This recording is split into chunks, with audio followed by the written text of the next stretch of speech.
오늘은 16번째 주일 40문에서 44문, 오늘은 5문을 하게 됩니다. 그래서 프린트물도 20장입니다. 오늘은 집에 가실 생각을 아예 하지 마시고, 그래야 여러분의 영혼이 편안하실 거예요. 이거 언제 끝나나 그렇게 생각하시면 처음부터 끝나는 데까지 은혜가 안 되니까, 오늘은 그냥 저녁까지 먹고 가야 되겠다, 그렇게 생각을 하시면 될 겁니다. 우리 같이 한번 읽어보겠습니다. 40문에서 44문까지. 40문 시작. 그리스도는 왜 죽으시기까지 낮아져야 했습니까? 하나님의 공의와 진리 때문에 우리의 죄값은 하나님의 아들의 죽음 이외에는 달리 치를 길이 없습니다. 그리스도는 왜 장사되셨습니까? 그리스도의 장사되심은 그가 진정으로 죽으셨음을 확증합니다. 그리스도께서 우리를 위해서 죽으셨는데 우리도 왜 여전히 죽어야 합니까? 우리의 죽음은 자기 죄값을 치르는 것이 아니며 단지 죄 짓는 것을 그치고 영생에 들어가는 것입니다. 그리스도의 십자가의 제사와 죽으심에서 우리가 받는 또 다른 유익은 무엇입니까? 그리스도의 죽으심의 공로로 우리의 옛사람이 그와 함께 십자가에 달리고 죽고 장사되며, 그럼으로써 육신의 악한 소욕이 더 이상 우리를 지배하지 못하게 되고 오히려 우리 자신을 그분께 감사의 제물로 드리게 됩니다. 음부에 내려가셨으며 라는 말이 덧붙여져 있습니까? 내가 큰 고통과 중대한 시험을 당할 때에도 나의 주 예수 그리스도께서 나를 지옥의 두려움과 고통으로부터 구원하셨음을 확신하고 거기에서 풍성한 위로를 얻도록 하기 위함입니다. 그분은 그의 모든 고난을 통하여 특히 십자가에서 말할 수 없는 두려움과 아픔과 공포와 지옥의 고통을 친히 당하심으로써 나의 구원을 이루셨습니다. 오늘은 그래서 이제 죽으심에 대한, 예수님의 죽으심에 대한 의미가 무엇인지에 대해서 함께 공부하도록 하겠습니다. 우리가 지난주까지 그 외아들 우리 주 예수 그리스도를 믿사오니 이는 성령으로 잉태하사 동정녀 마리아에게 나시고, 그리고 지난주에 본디오 빌라도에게 고난을 받으사 십자가에 못 박혔다, 이 못 박힌 것까지 우리가 함께 공부를 했고요.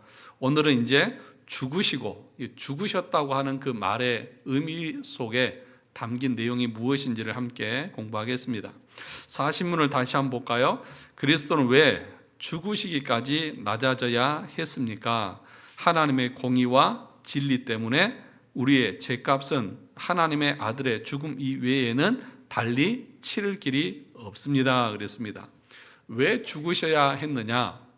하나님의 그 공의, 그 하나님의 의를 만족시키기 위해서는 죽으시는 것 외에는 달리 방법이 없기 때문이다, 그렇게 얘기를 하고 있습니다.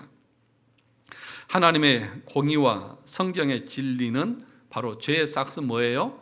사망이다. 그래서 그 죄의 값을 치르고 하나님의 의를 만족시키는 길은 십자가에 못 박혀서 죽으시는 방법밖에 없기 때문에 죽으시기까지 낮아지셨다, 그렇게 말씀하고 있는 것입니다. 그래서 히브리서 2장 14절 같이 읽어볼까요? 자녀들은 혈과 육에 속하였음에 그도 또한 같은 모양으로 혈과 육을 함께 지니심은 죽음을 통하여 죽음의 세력을 잡은 자 곧 마귀를 멸하시며 그랬습니다.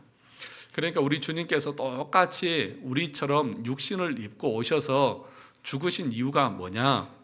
우리의 모든 죄를 대신해서 죽으셔야 하기 때문에, 그 죽음 외에는 달리 하나님의 의를 만족시킬 방법이 없기 때문에 그렇다는 것입니다. 그러면 41문에서 그러면 왜 장사되셨습니까? 라고 말할 때 그리스도의 장사되심은 뭐예요? 그가 진정으로 죽으셨음을 확신하는 것입니다. 확증하는 것입니다. 그렇게 얘기합니다.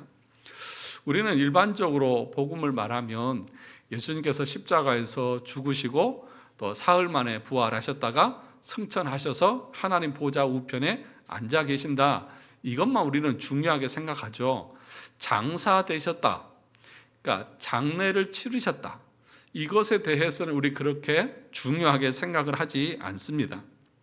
그런데 그것도 중요하지만 오늘 사도들은 그 복음의 내용 가운데 장사 되셨다고 하는 것을 아주 중요하게 다룹니다. 거기를 보시면 고린도전서 15장 3절 4절을 같이 읽어볼까요? 시작.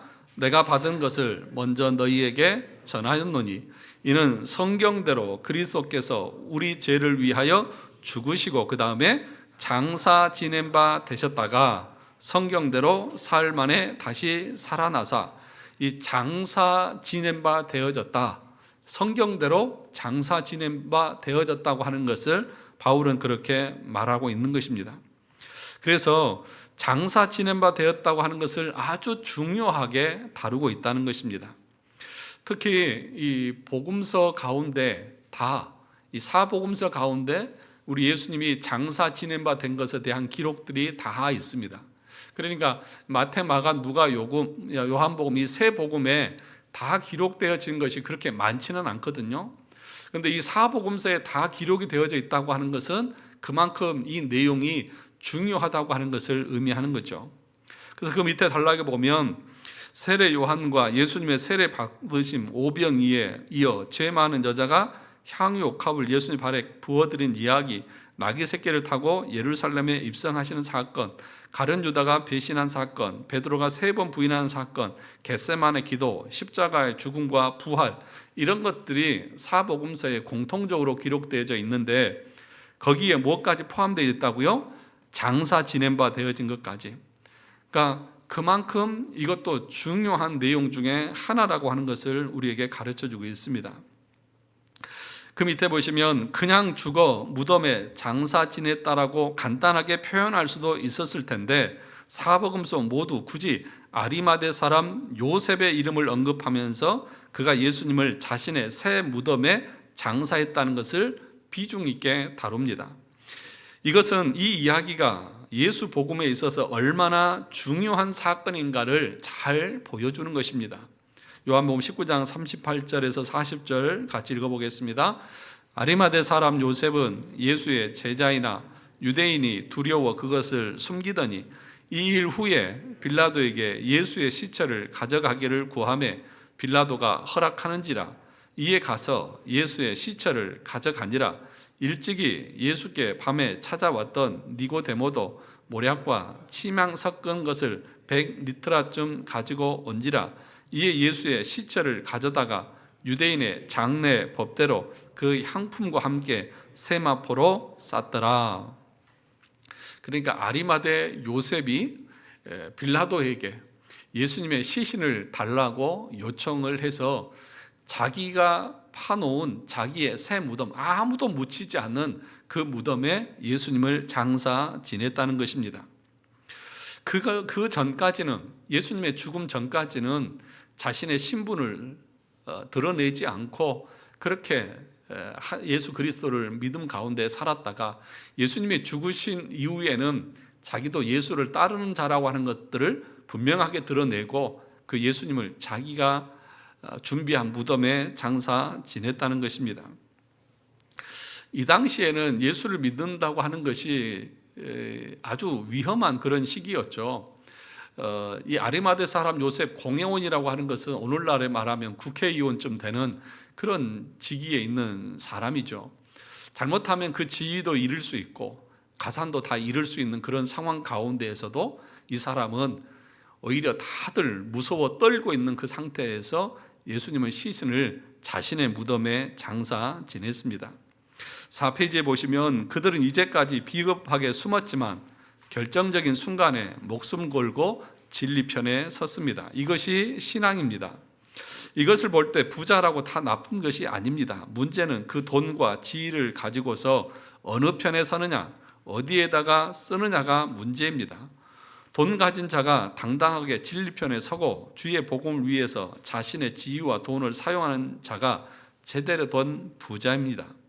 이렇게 성경은 예수님의 장사 지낸 바 된 사건을 비중 있게 다룹니다. 보통 장사 지낸 바 되었다는 것에 대해서 우리는 별로 중요하게 생각하지 않는 경향이 있습니다. 이것에 대해서 우리는 다시 한번 생각해 봐야 한다는 것입니다. 그러면 왜 이 사실을 우리가 중요하게 생각해야 합니까? 그것은 그리스도께서 진정으로 죽으셨다는 것을 확정하기 때문입니다. 그러니까 예수님이 죽으셨느냐 죽지 않으셨느냐, 이것이 정말 중요한 문제라는 거죠. 그러니까 장례를 치렀다고 하는 것은, 무덤에 묻혔다고 하는 것은 뭘 의미하죠? 그분이 분명하게 우리의 죄 때문에 죽으셨다고 하는 것을 확증해 주는 증거와도 같다는 것입니다. 전부 다 전혀 아니다는 듯이 이렇게 표정들을 하고 계시는데, 예수님은 참으로 죽으셨습니까? 안 죽으셨습니까? 죽으셨죠. 죽은 것을 어떻게 확신할 수 있습니까? 무덤에 묻혔다는 것이죠. 그것은 그러니까 왜 그렇게 예수님의 장사되심에 대해서 사복음서에서 기록을 하고, 고린도전서 15장에서 바울도 내가 성경대로 받은 복음은 예수님께서 죽으셔서 장사 지낸 바 되었다라고 그렇게 콕 집어서 장사 지낸 바 되었다고 말하느냐? 많은 사람들이 예수님은 죽지 않았다고 말하거든요. 그래서 그 밑에 보면 뭐라고 말합니까? 오늘날 신학자들 가운데 소위 뭘 주장하는 사람들이요? 기절설을 주장하는 사람들이 있다는 것입니다. 그들은 부활을 안 믿는 사람들입니다. 이후의 제자들이나 초대교회 성도들의 담대한 모습을 보았을 때에 부활을 지어낸 것 같지는 않고 뭔가 보기는 본 것 같은데, 그런데 이 사람들은 어떻게 설명을 하느냐 하면, 예수님이 진짜 죽은 게 아니라 십자가에 못 박혔을 때에 기절했다는 거예요. 기절해서 했는데 죽은 줄 알고 무덤에 갇혀 뉘어놨는데 시원한 그늘에 있다가 이제 기절해서 깨어나서 무덤 문을 열고 나갔다는 것입니다. 죽지 않았다는 거예요. 그러니까 죽지 않았으니까 부활도 없는 것이죠. 그런 식으로 설명을 한다는 것이죠. 그래서 성경은 뭐라고 말합니까? 죽어서 장례까지 다 치렀다. 그래서 그 장례 치른 것을 말하면서 확실하게 죽었다고 하는 것들을 말하는 거죠. 왜요? 죽음이 거짓으로 드러나면 구원자가 될 수 없고 우리도 구원을 받을 수가 없기 때문에 그런 것입니다. 그 밑에 보시죠. 즉 예수님이 십자가에 못 박혔지만 죽지 않고 기절했는데 사람들이 죽은 줄로 알고 내려다가 장사 지냈다는 것입니다. 그래서 예수가 서늘한 무덤에서 기절해 있다가 나중에 깨어나서 돌문을 열고 나와 잠시 잠적해 있다가 제자들에게 나타났다는 것입니다. 그것을 제자들이 보고 부활한 것이라고 착각했다는 것입니다. 그러나 이것은 성경을 믿지 않고 부활을 믿지 않는 불신자들의 이야기일 뿐입니다. 우리는 성경대로 믿는 사람들입니다. 그렇죠? 그래서 이것은 예수님의 죽음은 빌라도의 인증 과정을 거쳤습니다.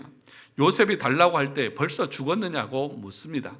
죽은 것이 확실하다고 말하는 것이죠. 뿐만 아니라 예수님이 무덤에 이 장사 지냈을 때에 큰 돌로 그 입구를 막았다고 했습니다.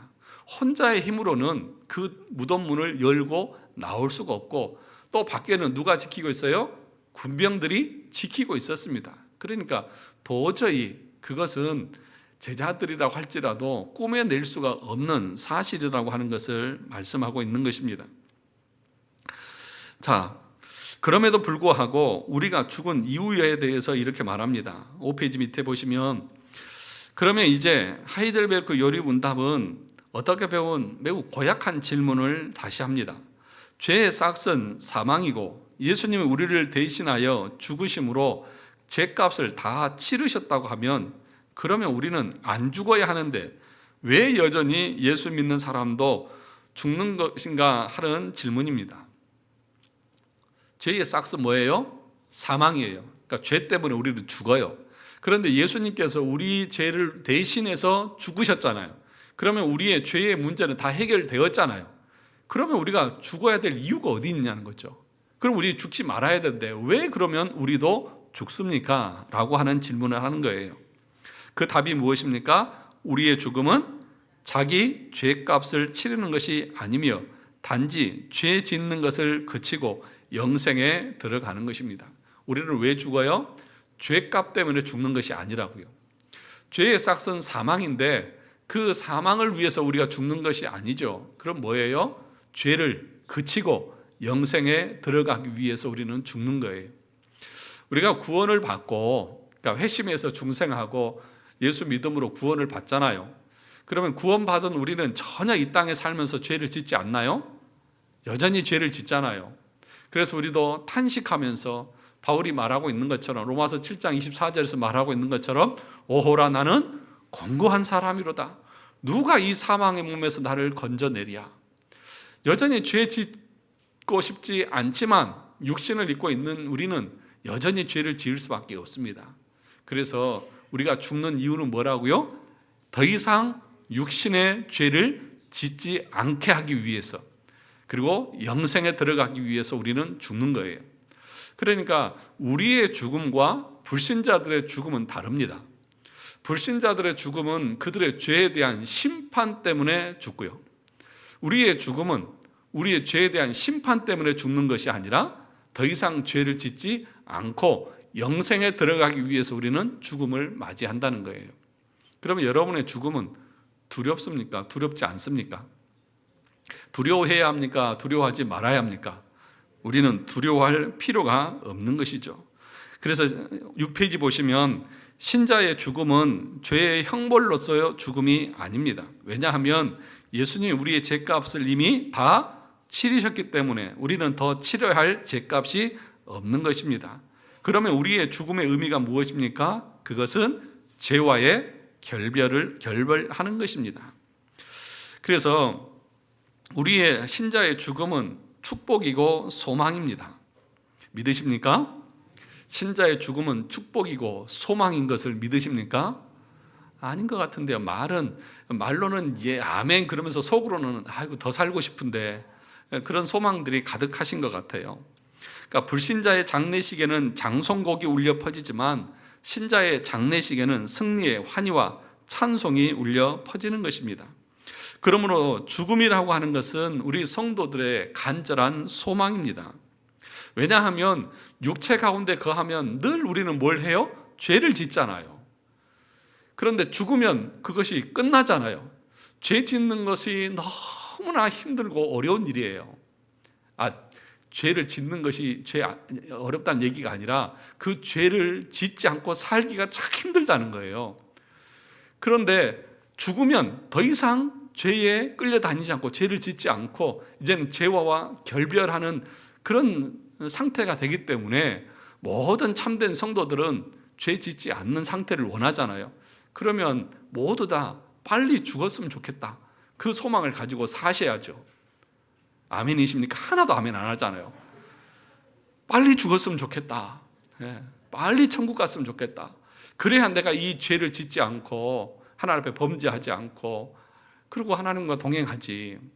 그럼에도 불구하고 왜 우리가 그러면 죽지 않고 여전히 살아서 이렇게 살아갑니까?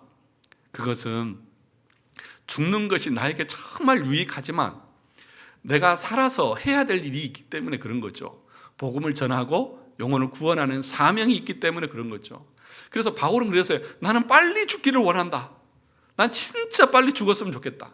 그것은 이 세상의 삶이 너무 힘들고 고통스러우니까 아이고 이것도 싫고 저것도 싫고 그냥 빨리 죽어서 천국에 갔으면 좋겠다. 그런 얘기가 아니에요. 내가 죄 짓는 것이, 이 육신을 입고 사는 것이, 하나님 앞에 범죄하는 것이 너무 싫으니까 빨리 내가 죽어서 이 죄 더 이상 짓지 않고 주님과 함께 살았으면 좋겠다. 그러나 내가 이 땅에 사는 이유는 복음을 위해서 맡겨준 사명이 있기 때문에, 여러분들에게 복음 전해야 될 사명이 있기 때문에, 내가 사는 것이 너희에게 유익하기 때문에 내가 살아있는 것이지 내가 오래 살고 싶어서 사는 게 아니다. 바울은 그렇게 얘기하거든요. 저도 그래서 오래 살고 싶지는 않습니다. 그런데 저는 그래요. 사는 게 힘들어서 오래 살고 싶지가 않아요. 예. 그래서 바울과는 제가 조금 다른 것 같아요. 바울처럼 그런 마음이어야 되는데 때로는 그렇잖아요. 삶이 힘들면 빨리 죽었으면 좋겠잖아요. 근데 진짜 저는 오래 살고 싶은 마음은 별로 없거든요.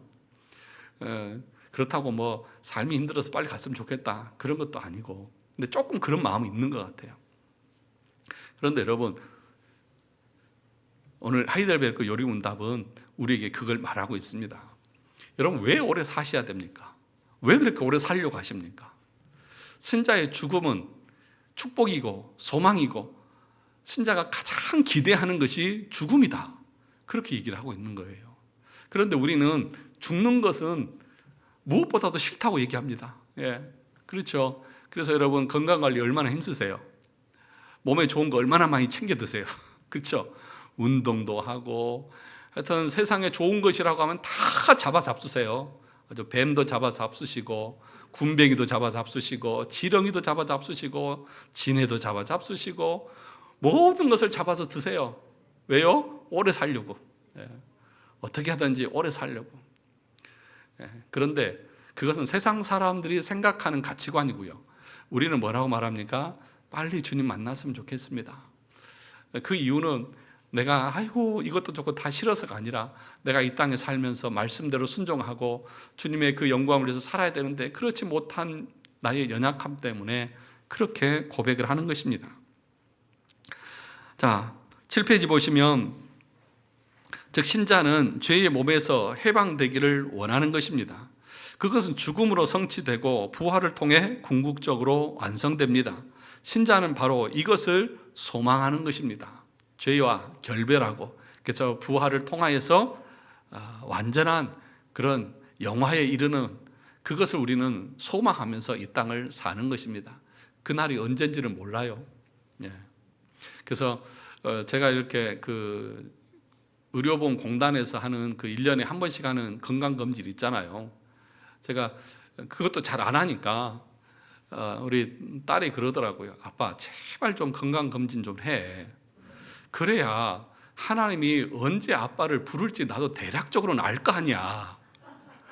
진짜 어이가 없어가지고요. 건강검진을 해야 어디가 아프고 얼마나 살 것인지 대략적으로 견적이 나온다는 거죠. 그래야 자기도 좀 준비를 할 거 아니냐. 진짜 어이가 없어가지고요. 제 딸이 그런 딸이에요. 대단하죠, 아주. 아빠가 언제 갈지 대략적으로 자기도 알아야 준비할 수 있다는 겁니다. 그래서 내가 그랬죠. 하나님의 섭리는 알 수가 없단다. 그러니까 여러분, 죽는 것이라고 하는 것은 우리에게 참 두렵고 막연하죠. 그러나 참된 믿음 가운데 있고 진리를 알고 예수 그리스도 안에 연합되어 있는 성도들은 그 죽음에 대해서 그렇게 두려워하지 않습니다. 그 죽음을 잘 맞이할 수 있도록 우리가 기도하고 준비하죠. 언제 주님이 부르셔도 아멘 하면서 갈 수 있는 마음의 준비를 하면서 우리가 사는 것이죠. 그래서 여러분, 죽음이라고 하는 것이 마냥 어둡고 두렵고 그렇게만 생각하지 않으셨으면 좋겠습니다. 기쁨으로 주님을 맞이할 수 있는 준비를 그래서 잘 해야죠. 아이고 주님 며칠만 더 있다 저 불러 가시면 안 되겠습니까? 정리할 것 좀 정리하고요. 그러지 않고. 근데 참 그 다행스러운 것은 아무도 그 나를 모른다는 거죠. 제가 그래서 그랬어요. 아무도 모른단다. 그것도 알아도 내 건강검진에서 내 건강의 상태를 알아도 그거 모른단다. 그러면서 아주 했습니다. 진짜 아주 제가 아주 얼마나 화가 나든지. 자, 그 두 번째 있죠? 7페이지에 두 번째로 신자의 죽음의 의미란 영생에 들어가는 것입니다. 그렇죠? 죽음은 현세를 끝내고 내세로 들어가는 문과 같습니다. 불신자는 죽음의 문을 통해 형벌로 나아가지만 신자는 영생에 들어갑니다. 이 영생이라고 하는 것을 우리가 잘 이해를 해야 됩니다. 영생은 영원히 사는 것을 말하지 않습니다. 영생 그러면 영원히 산다 그렇게 이해하잖아요. 그런데 영원히 사는 것은 지옥에서도 영원히 살아요. 그러면 영생이라고 하는 말의 의미가 뭐냐? 영원히 산다는 개념이 아니에요. 물론 우리도 영원히 살죠. 그러나 그 영생의 의미는 하나님과 함께 사는 것을 영생이라고 말하는 거예요. 그러니까 하나님이 없는 영원한 삶은 영생이 아니에요. 벌이죠. 그죠? 영원히 벌을 받고 멸망인 거죠. 그러니까 이 영생에 들어간다고 하는 말의 의미는 뭐냐? 우리가 주님과 함께 교제하고 우리가 이 에덴 동산에서 하나님과 함께 거닐었던 그 영광 안으로 들어가는 것을 말하는 것입니다. 그래서 영생이란 그 밑에 보시면 근본적으로 뭐 하는 것입니까? 하나님을 사랑하며 사는 것입니다. 그런데 여기서 이 영생의 개념들을 이렇게 이해하면 안 돼요. 예를 들면 죽어서 영원한 삶을 산다, 이게 아니에요. 지금 여러분도 영생의 삶을 사는 거예요. 믿으십니까? 그러니까 예수 믿는 그 순간 우리에게는 새 생명이 주어져서 주님과 함께 이 땅에서 살잖아요. 교제하고 말씀 듣고 순종하며 살잖아요. 그러니까 믿는 그 순간부터 우리는 영원한 삶을 사는 거예요. 그런데 이 땅의 삶은 어때요? 불완전하잖아요. 그런데 육신의 그 몸을 끝내므로 우리는 그 죄와 결별하고 이제는 영화에 들어가서 주님과 영원히 함께 사는 것입니다. 그래서 요한복음 11장 25절 26절 같이 읽어볼까요? 예수께서 이르시되 나는 부활이요 생명이니 나를 믿는 자는 뭐하고 죽어도 살겠고 무릇 살아서 나를 믿는 자는 영원히 죽지 아니하리니 이것을 내가 믿느냐. 살아서 나를 믿는 자는 영원히 죽지 않는다, 영생한다. 살아서 믿는 거예요.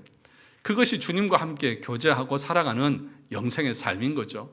그래서 우리는 이미 구원받았습니다. 그러나 아직 완성되지 않는 이 기간을 사는 거예요. 그것이 신자의 삶의 정체성인 거죠. 그래서 예수 믿으면 우리의 삶이 완전해진다, 그렇게 말하면 틀린 거예요.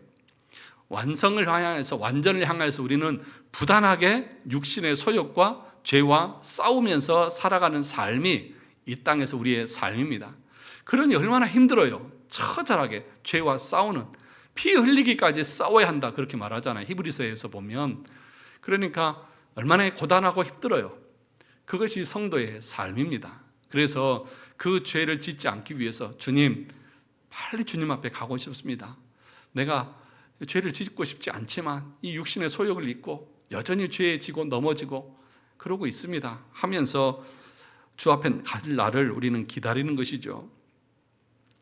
그러므로 신자는 영원히 죽지 않습니다. 그죠? 영원히 죽지 않습니다. 물론 죽습니다. 그러나 그것은 영생이 끊어진 것이 아니라 옷을 갈아입기 위해 잠시 잠을 자는 것입니다. 그래서 베드로서나 이런 데 보면 잠자는 것이라고 그렇게 표현하지 않습니까? 우리 육체의 죽음을 잠자는 것이다 라고 말합니다. 그러므로 우리가 이 세상에서 아무리 건강하게 오래 살아도 주를 사랑하지 않는 삶은 수치스럽고 더럽고 그리고 부끄러운 삶뿐인 거죠. 아무리 오래 살아도, 장수하고 살아도 주님 없이, 믿음 없이 사는 삶은 부끄럽고 더럽고 두려운 삶에 불과한 것입니다. 그래서 자기를 위해서 살면 반드시 후회합니다. 그러니까 이 땅에 우리의 영생의 삶이라고 하는 것은 누구를 사랑하는 삶이라고요? 하나님을 사랑하면서 사는 삶, 그게 영생의 삶이에요. 그런데 믿는다고 하면서 내 삶이 나를 사랑하고 나를 위해서 살고 나밖에 모른다고 하면 그 삶은 영생의 삶이 아니라 부끄러운, 수치스러운 그런 삶에 불과하다는 것입니다. 그러면 반드시 후회하게 된다는 것입니다. 오늘 하루를 살아도 예수님을 사랑하고 하나님을 위해 살면 오늘 죽어도 그것이 영생입니다. 그런 삶을 살 수 있기를 주님의 이름으로 축원합니다. 그런데 문제는 빨리 죽고 싶어하는 사람이 없다는 것이죠. 하루라도 더 살고 싶어서 열심히 운동하고. 여러분 오해하지는 마세요. 뭐 운동하면서 건강 관리하고 또 뭐 약을 먹으면서 또 다이어트 하면서 건강하게 살려고 하는 것이 잘못되어졌다, 그 얘기하는 게 아니에요. 절대로. 자기 몸을 막 함부로 하는 것도 죄예요. 하나님이 물려주신 몸이기 때문에 잘 관리해야 되는 게 맞아요. 그런데 그것이 목적이 되고 그것이 정말 이 어떤 다른 하나님을 사랑하고 영광 드러내는 것보다 더 우선시 되어지면 그건 좀 부끄러운 일이겠죠. 그렇지 않습니까? 그 얘기를 하는 것입니다. 자, 그 다음 밑에 보시죠. 8페이지 보시면 두 번째 단락에 예수님을 참으로 믿는 사람, 예수님을 참으로 살아가는 사람은 뭘 미워하는 사람입니까? 죄를 미워하는 사람입니다. 그래서 죄와 결별하여 주님과 함께 있을 욕망이 강한 사람입니다.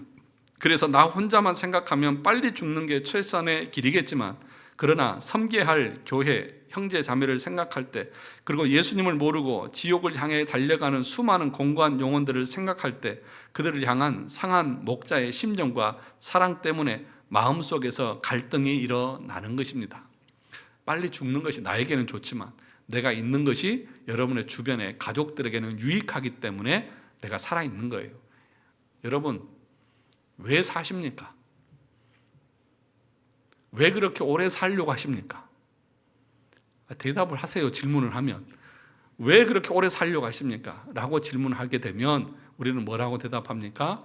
아직도 내가 해야 될 일이 있습니다. 복음을 전해야 되고, 아직 내 가족 중에, 내 이웃 중에 예수 모르는 사람이 있어서 그 영혼들을 구원하기 위해서 나는 있는 겁니다. 다른 이유가 없습니다. 믿으십니까? 진짜 동의하십니까? 그러면 목숨이 다하는 그날까지 계속해서 여러분의 주변의 이웃들에게 복음을 전하고 영혼을 구원하는 일에 힘쓰시기를 주님의 이름으로 축원합니다. 43번 보겠습니다. 그리스도의 십자가의 제사와 죽으심에서 우리가 받는 또 다른 유익은 무엇입니까?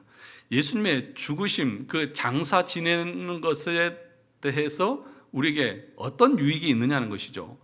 그 다음 답을 보시죠. 그리스도의 죽으심의 공효로 우리의 옛사람이 그와 함께 뭐하고? 십자가에 달리고 죽고 장사되며 그랬죠.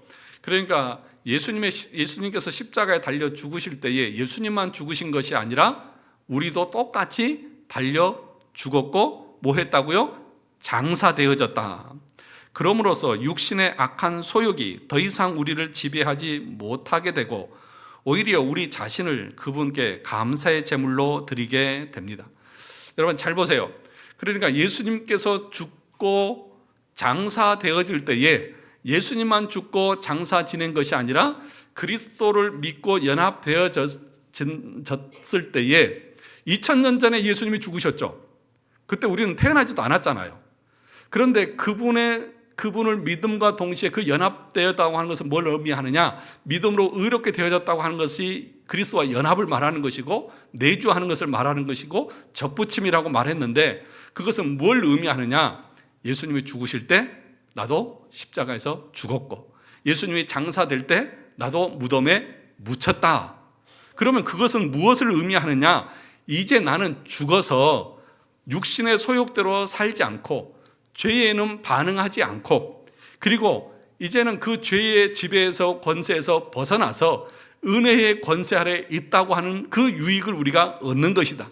다시 말하면 이제 나는 죽고 예수 안에서만 사는 것이다. 그 얘기를 하고 있는 거예요.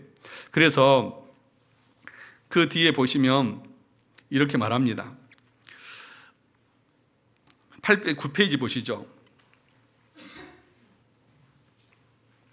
실제로 우리는 죽은 적이 없고 예수 믿기 전이나 후나 우리는 여전히 뭐예요? 살아 있습니다. 그럼에도 불구하고 우리는 무엇을 느끼고 깨닫습니까? 내가 그리스도 안에 함께 죽었고 다시 부활하여 새 삶을 얻었음을 느끼고 깨닫습니다. 마치 이런 것과 같습니다. 아브라함이 이삭을 죽인 것과 같습니다. 아브라함이 모리아산에서 이삭을 제단에 바쳐서 죽이려고 했어요. 죽었습니까? 안 죽었습니까? 안 죽었는데 그때 이삭은 죽었어요. 그래서 뭐라고 말합니까? 아브라함이 이삭을 죽이려고 했을 때 하나님이 죽이지 말라고 해서 살렸는데 히브리서는 뭐라고 말합니까? 11장 9절 보시죠. 그가 하나님이 능히 이삭을 죽은 자 가운데서 다시 살리실 줄로 생각한지라 비유컨대 그를 죽은 자 가운데서 도로 받은 것이니라. 그러니까 그것을 어떻게 히브리서는 설명하냐 하면 그때 이삭은 죽었고 죽은 이삭을 다시 살려서 하나님께서 아브라함에게 주셨다. 그렇게 설명하고 있는 거예요. 이삭이 죽었어요? 안 죽었어요?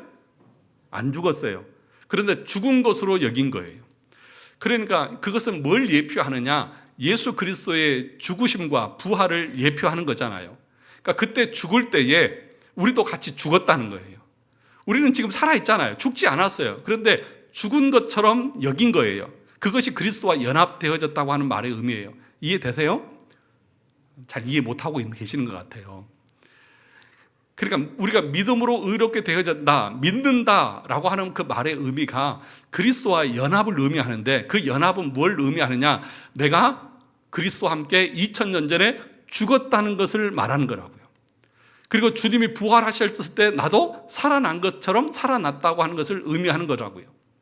그러면 그것을 내가 믿고 느끼고 체험하면서 이제 내가 살아가는 삶의 방향과 목적은 뭐예요? 우리 주님 안에서 살아가는 거예요. 그래서 이제는 과거의 죄에 대해서 반응하지 않는 거예요. 죄의 권세에서 이제는 해방되어져서 은혜 안에 거하는 존재가 되어졌다는 거예요. 그래서 이제는 여러분, 이제는 그 죄에 대해서 반응하지 말고 무관심한 삶을 살라는 거예요. 자, 그 밑에 보시죠. 즉 이삭은 단 한 번도 죽은 적이 없지만 비유적으로 말하면 이삭은 그때 정말 죽었고 하나님이 다시 살리셔서 부활한 이삭을 아브라함에게 뭘로? 선물로 주신 것입니다. 이삭은 우리를 위해 죽임 당하실 예수를 예표할 뿐 아니라 그 안에서 죽고 부활할 우리도 예표하는 것입니다. 마찬가지로 우리도 실제로 죽고 살아난 적 없지만 성령의 은혜 가운데 영적으로 죽고 살아난 것을 경험하는 것입니다. 그래서 이것을 중생이라고 말하고 더 나아가서는 회심이라고 말하는 거예요. 그러니까 여러분 가운데에 이런 경험이 있느냐는 거예요. 이것을 여러분들이 느끼고 믿고 확인하고 살아가고 있느냐는 거예요. 여전히 대답은 안 해요. 질문을 해도. 그러니까 살아가고 있느냐는 거죠. 여러분 안에 그런 이 경험들이 있느냐는 거죠. 내가 죽고 내가 살아난 그 중생의 회심의 경험이 여러분에게 있느냐는 거예요.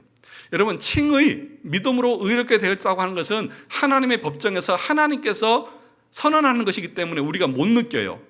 그런데 우리가 거듭나는 그 과정은 내 안에서 성령이 역사하는 것이기 때문에 나에게 느껴져요. 내가 확신할 수 있어요. 내가 참으로 그리스도와 함께 죽고 내가 함께 살았구나 라고 하는 것을 내가 느끼고 경험하고 알게 돼요.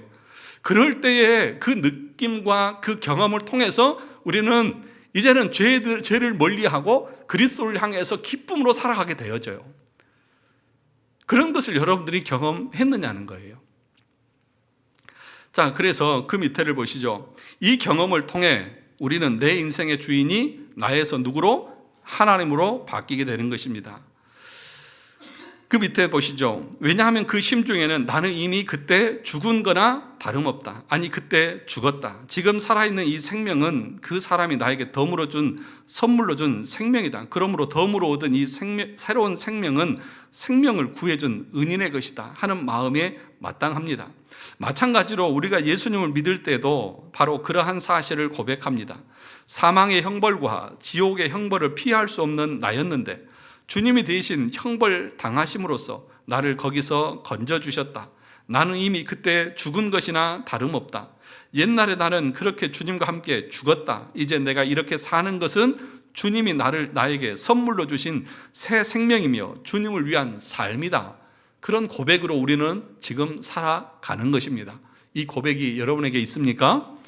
갈라디아서 2장 20절에 바울의 고백이 바로 그런 경험을 통해서 하고 있는 고백이고 이것이 곧 우리의 고백이 되어져야 되는 거죠. 같이 읽어보겠습니다. 시작. 그리스도와 함께 십자가에 못 박혔나니 그런즉 이제는 내가 사는 것이 아니요 오직 내 안에 그리스도께서 사시는 것이라. 이제 내가 육체 가운데 사는 것은 나를 사랑하사 나를 위하여 자기 자신을 버리신 하나님의 아들을 믿는 믿음 안에서 사는 것이다. 이제 내가 사는 것은 나를 위해서 죽으신 그 주님을 위해서 사는 삶이다. 내 인생의 주인은 내가 아니라 하나님이시다 라고 하는 고백, 그것이 중생하고 거듭난 성도들의 고백인 것입니다. 고백만 하는 것이 아니라 삶 자체가 그것을 위해서 살아가는 것입니다. 자, 그 이야기가 계속해서 기록이 되어지고 있습니다. 그 나머지 내용들은 여러분들이 읽어보시면 더 좋을 것 같습니다. 읽어보시면 유익이 있을 거고 여기서 읽으라고 해도 안 읽고 자기 마음대로 하시면 아무런 유익이 없으리라고 믿습니다. 자, 그 밑에를 쭉 보시면 몇 페이지다 하면 13페이지를 보시죠. 13페이지 제일 밑에 단락을 보시면 죄에 대하여는 죽은 자처럼 되어야 한다.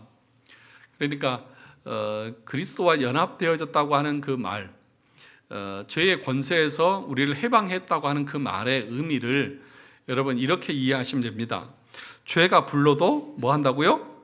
못 들은 척. 죄가 유혹해도 못 본 척. 죄가 끌고 당겨도 죽은 척 해야 합니다. 곤충들을 보면 재미있는 것이 사람이 와서 만지면 뭐예요? 죽은 척해요. 예.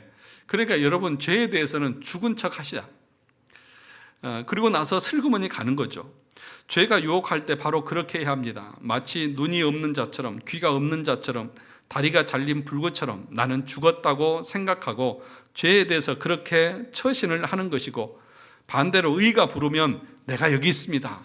하나님의 말씀이 부를 때는 주여 내가 여기 있나이다. 나를 보내소서라고 반응하는 것입니다. 그러니까 죄에 대해서는 죽은 자로 여기고 의에 대해서는 살아있는 자로 자리를 여기는 거예요.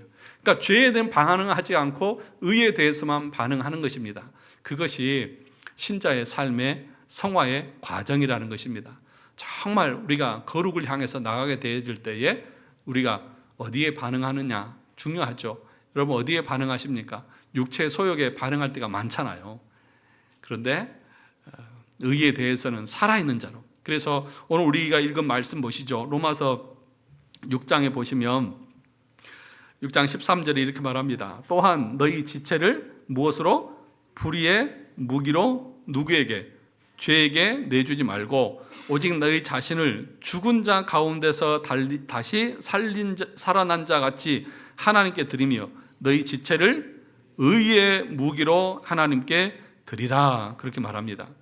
우리 지체, 불의의, 죄의 무기로 드리지 말고 의의 무기로 하나님의 나라를 위해서 여러분 자신을 드리라고 말하는 것입니다. 그럼 마지막 보겠습니다. 14페이지 중간에 44문입니다. 음부에 내려가셨으며 라는 말이 덧붙여져 있는 이유가 뭘까라고 하는 질문입니다. 그런데 우리가 보고 있는 사도신경에는 음부에 내리셨다고 하는 내용이 있습니까? 없습니까? 없습니다. 그런데 우리나라만 그것이 없고 다른 나라의 그 신앙 고백에는 음부에 내려가셨다라고 하는 그런 표현이 있습니다. 그런데 이 표현은 어떻게 보면 우리나라의 사도신경의 고백이 더 옳은 것이라고 성경 해석자들은 해석을 합니다. 그러니까 우리가 그 음부에 우리 주님께서 십자가에서 죽으실 때에 지옥에 내려가셔서 지옥에 있는 영들에게 복음을 전하셨다. 그런 그 성경 구절이 있지 않습니까? 그것은 실제적으로 우리 주님께서 지옥에 가셨다는 그런 의미가 아니다. 다시 말하면 죽으실 때에 우리가 당해야 될 그 지옥의 고통과 그 모든 것들을 몸소 경험하셨고 몸소 당하신 것을 그렇게 표현하신 것이다. 그렇게 설명을 하고 있는 것입니다. 그래서 그 이유에 대해서 그것이 아니라고 하는 것에 대해서 쭉 여러분들에게 설명을 해 놓았습니다. 궁금하신 분들은 집에 가셔서 꼭 읽어보시기 바랍니다. 그러나 저는 분명하게 말씀드립니다. 궁금해하지 않으실 것이라고.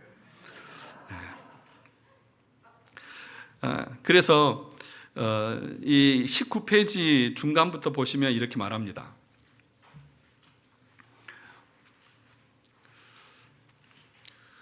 그러므로 중간에 보시면 그러므로 성경을 제대로 보기 시작한 우리 종교 개혁자들은 이 사도신경의 음부 강화 고백에 대해서 어떤 조치를 반드시 취해야만 했는데 다음에 두 가지 입장을 취해 왔습니다. 하나는 그 고백을 사도신경에서 빼야 한다는 입장입니다.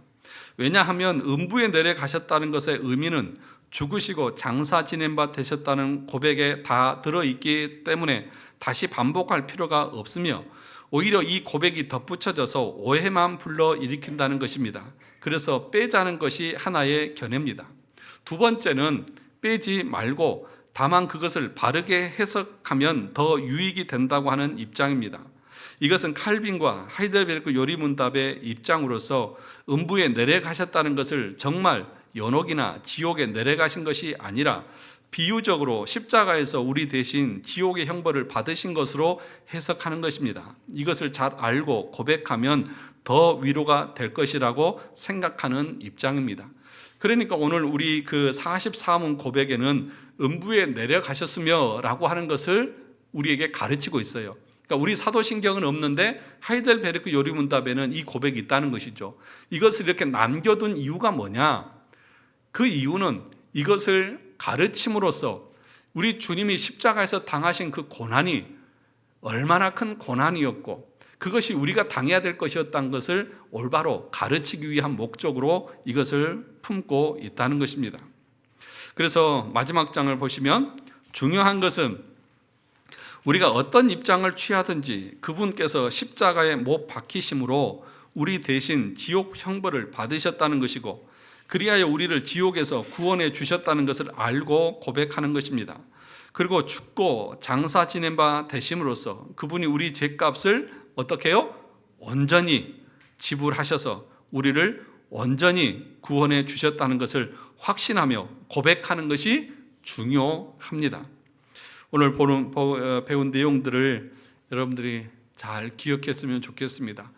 장사 지내셨다, 죽으시고 이 죽으셨다고 하는 것, 장사 지냈다고 하는 것이 어떤 의미인지 그분이 확실하게 죽으셨다고 하는 것을 확증해 주고 있는 것이고 그분이 죽으심은 곧 우리의 죽으심이고 그것은 이제부터는 나를 위해서 사는 것이 아니라 주님을 위해서 사는 것이고 그 주인이 바뀌었다고 하는 것들을 말하는 것이고 또 이제는 죄에 대해서는 죽은 자로 여기고 의에 대해서는 살아있는 자로 여겨서 죄에 대해서는 죽은 자처럼 반응하지 말고 하나님의 말씀에는 살아있는 것처럼 반응하고 살아고 우리에게 가르치고 있다는 것입니다.